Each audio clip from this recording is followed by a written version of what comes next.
I'm Tina Hansen. I was working in One World Trade Center on the 68th floor. My name is Michael Benfante. I was working on the 81st floor of One World Trade Center. After the plane hit on the upper floors of One World Trade Center, the building went up into the air, and then it teetered, and then it settled itself. And while we were trying to figure out what had happened and what next moves were, Michael and his colleague John, who had been on their way down in the staircase, got off on the 68th floor and saw my colleagues helping with an evacuation chair, and came into the office space and took one look and helped me into the chair, and we started on our journey down 68 floors. After the plane had hit 12 floors above me and managed an office in the southeast corner of the building, so the plane hit on the north side. So that was fortunate. What made me get off on the 68th floor is the question that, fate, I don't know. I mean, we had just been walking down. I met John in the stairwell because, he was stuck in a men's room. All my coworkers had gone down before me, so we were following each other down the steps. When you're going down the stairwell, some of the doors are open to the floors and some are just closed. The door to the 68th floor happened to be open, and I remember a Snapple machine busted, and I just wandered off onto the floor, saw people milling about, telling them they should get to the stairwell because it's clear, and I looked down a long hallway and I saw these glass doors with these women standing behind it, just kind of standing there looking like they were waiting or helping someone, and ran down the hallway, banged on the door, they pressed the button, the door's open, a woman steps aside, and I see this woman sitting in a wheelchair, and I asked her if she needed help, and she said yes. And my colleague John and I went into action, and we once we figured out how to open this evacuation wheelchair, which is like a combination of a beach chair and a hand truck, it popped open, took Tina out, put her in that, and carried her down. There wasn't any smoke, and it wasn't that crowded. It was moving pretty good on those upper floors. You could see some people that were hurt or had some type of injuries, but they were more sporadic and random. Yeah. But there was a certain amount of panic. Going through a traumatic event like that, it stays with you. Mm-hmm. Even though I was not physically injured, the trauma got into my head for quite a while afterward, and I lived with it. And I went through that whole process. But now it's like something like 7,300 days later. And I've come to realize that those days matter also.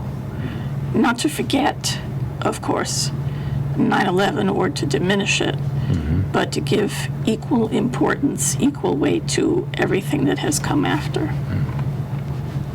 Because they were gifts. Those days were gifts. Yes. A lot of people think that we were there to save Tina, but in a way, listen, everything worked out for me that day. I mean, there's a certain amount of guilt that goes along with it because I know everything didn't work out for many people, many families, and many people were lost and many families were hurt, and it upsets me to the core. But to think that I was in there for all that time, maybe 96 of those minutes, and all the encounters and all the situations I was in, and all the other little situations that other people were in that they didn't make it. So maybe because I was helping Tina, that she prevented me from being in a situation where maybe it wouldn't have turned out so great for me. So, you don't know what's going to happen. I didn't know what was going to happen. I didn't know what Tina was going to say when I asked her if she needed help. I didn't know. I didn't know what I was going to be taking on. But once she said yes, I was in it till the end. And the end didn't come. And I'm so thankful for it. And the older I get and the more that I've been able to experience and share and my family and my son, and And in life, I become so much more appreciative of what I was able to get through, and what maybe Tina did for me, in a sense.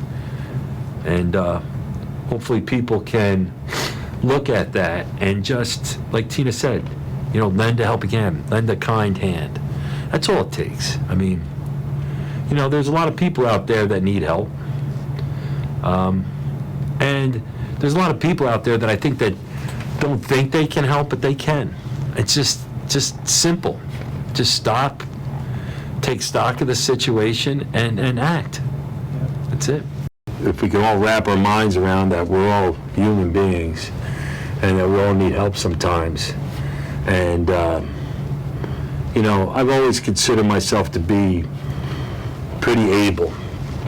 God gave me these strengths and this ability, that I know maybe some other people don't have. And if I could use that ability to help others to make their situation easier, then I try to do that. Because, what may be nothing for me, or just, helping someone with a baby carriage down the steps in a subway, it's just a matter of stopping and just taking the time to notice something like that and help them, rather than, just thinking that, you're too busy or your life is too hurried that it's not necessary.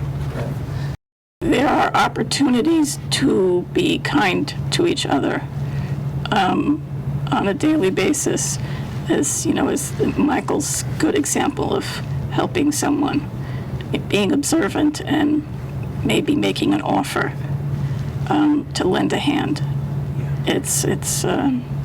It may be easier to do that than you might think at first glance.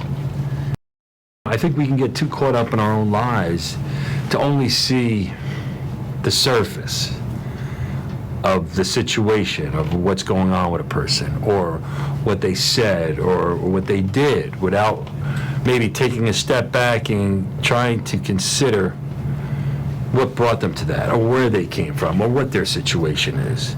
Maybe starting to look at how much we have, whatever situation you're in, and be thankful for it, and how much you can give. Listen, I'm not perfect. I mean, nobody's perfect. That's the thing. And if we can all realize that nobody's perfect, that we all have our own faults, that we all have our own sins, and that we can all, but at the same time, we can all go out there and make a difference if we just look at each other as human beings, rather than try to kind of categorize them and put them into some type of group. I think we tend to take life for granted. Mm-hmm. We get so busy with responsibilities, and what's the next thing on the list that needs to be checked off, that we forget that we also have to pay attention to how we feel, and take care of ourselves, and make a contribution, and just not forget that we're also here to live the best life we can without hurting ourselves and without hurting anybody else.